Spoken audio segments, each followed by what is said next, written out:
I had already reached for the door when I felt a hand brush my sleeve. Wait. It was the waitress. The restaurant was almost empty. Late hour, dim lights, chairs flipped upside down on tables like the night had already ended. I smiled politely, assuming she just wanted to say goodbye. Instead, she locked the door. The sound of the bolt sliding into place echoed louder than it should have. My smile faded. Is everything okay? She didn't answer right away. She stepped closer, her voice dropping to a whisper so quiet I almost didn't hear it. Promise me you won't pass out. My heart skipped. What? She glanced toward the kitchen, then back at me, eyes wide and urgent. I shouldn't be doing this. But if you leave without knowing, you could get seriously hurt. A chill ran down my spine. I laughed nervously. I think you've got the wrong person. She shook her head. I don't. My stomach tightened. I thought about my dinner, how the soup tasted slightly bitter, how I'd felt lightheaded standing up. I'd blamed it on the long day, the skipped meals, the stress. The waitress reached into her apron and pulled out her phone. Do you see that table? She asked, pointing to the one where I'd been sitting. Yes. She turned the screen toward me. On it was a still image from the restaurant's security camera. It showed my table. And someone leaning over my plate. Someone who wasn't me. My breath caught. That's not possible. I was alone. She swallowed hard. You weren't. My hand started to shake. Who is that? I asked. Before she could answer, a loud noise came from the back door. Footsteps. And then a voice I recognized calling my name. The waitress grabbed my arm. They're not supposed to know I told you, she whispered. And that's when I realized this wasn't about a bad meal. It was about something much darker. The footsteps grew closer. The waitress pushed me gently toward the restroom hallway and whispered, "Stay quiet." My heart hammered as we slipped inside and she locked that door too. The hum of the lights felt deafening. I leaned against the sink, dizzy now, my reflection pale and unfamiliar. Tell me, I whispered. What did you see? She pulled up the security footage again and played the clip. I watched myself sit at the table scrolling on my phone. Then a man stepped into frame. Someone I recognized instantly. My coworker, Evan. He'd insisted on joining me for dinner, then claimed he'd forgotten something in his car and left early. In the video, he leaned close. Too close. His hand moved quickly, dropping something into my soup before glancing around. My knees buckled. I thought he left, I whispered. He didn't, the waitress said. He waited. I remembered how he'd offered to walk me home. How he'd laughed when I declined. How he'd texted me 10 minutes ago. Did you make it home safe? My phone buzzed again. Evan, I'm still outside. Thought I'd check. The waitress's face drained of color. He's not supposed to be here anymore. I swallowed hard. Why are you helping me? She hesitated. Because this isn't the first time. The words landed like a punch. She explained quickly. Customers feeling dizzy. Leaving with the wrong people, waking up hours later confused and sick. Complaints dismissed. No proof.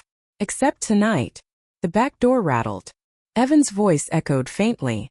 Hello? Anyone here? The waitress grabbed my shoulders. If he sees you, he'll know I showed you. My vision blurred. The room felt like it was tilting. She unlocked a cabinet and pulled out something small and white. Promise me again, she said urgently. You won't pass out. Because if I did, everything would end very differently. The small white packet trembled in the waitress's hand. Activated charcoal, she whispered. It can help if we act fast. I nodded, though my vision was tunneling. My ears rang.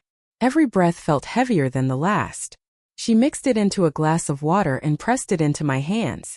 Drink. Slowly. I obeyed, forcing myself to focus on swallowing, on staying upright. I couldn't afford to collapse, not now. Outside the restroom door, Evan's footsteps stopped. I know you're still here, he called, his voice calm. Too calm. Your phone says you haven't moved. My blood ran cold. The waitress grabbed my phone and silenced it. He's tracking you, she mouthed. A sharp knock hit the door. Open up. Neither of us moved. She leaned close and whispered.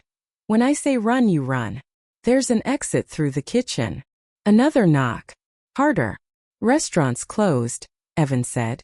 Let's not make this weird. The lights flickered. I clutched the sink, grounding myself. Stay awake. Stay awake. The manager's voice suddenly echoed from the dining room. Who's back there? Relief surged until Evan laughed softly. I'm just looking for my friend. The waitress's jaw tightened. She unlocked the restroom door just a crack and called out. She already left. Silence. Then footsteps retreating. We waited. 10 seconds. 20. My legs felt like they were made of rubber. Now, she whispered. We burst into the kitchen. Pans rattled. The back door loomed ahead, so close I could taste freedom. Then my phone buzzed in her hand. A new message lit the screen. Evan, I can see you. I froze. Because at the end of the kitchen hallway, the back door slowly began to open. And Evan was standing right on the other side. Evan stood in the doorway like he belonged there. One hand rested casually on the frame, the other holding his phone, screen glowing. His expression wasn't angry. It was worse, calm, patient, certain. There you are, he said softly. I was worried. The waitress stepped in front of me without thinking. You need to leave, she said, her voice shaking but firm. Now. He smiled at her. This doesn't concern you. My head swam. The charcoal helped, but my body still felt slow, heavy, like I was moving through water. I focused on the sound of my breathing, on not letting my knees give out. I saw the cameras, I said, forcing the words out. For the first time his smile faltered, just a flicker. You misunderstood, he replied quickly. You looked tired. I was helping. By drugging me? I asked. Silence. Behind him the alley was dark and empty. No witnesses. No help. Then the waitress did something I'll never forget. She reached into her apron and pulled out a small red button. The panic alarm for staff. Her thumb hovered over it.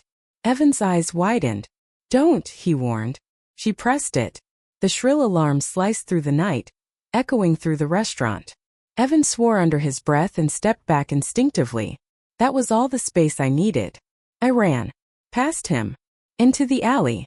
My lungs burned, my vision blurred. But I didn't stop until I hit the street. Car headlights. Voices. Noise. Life. Behind me the alarm wailed on.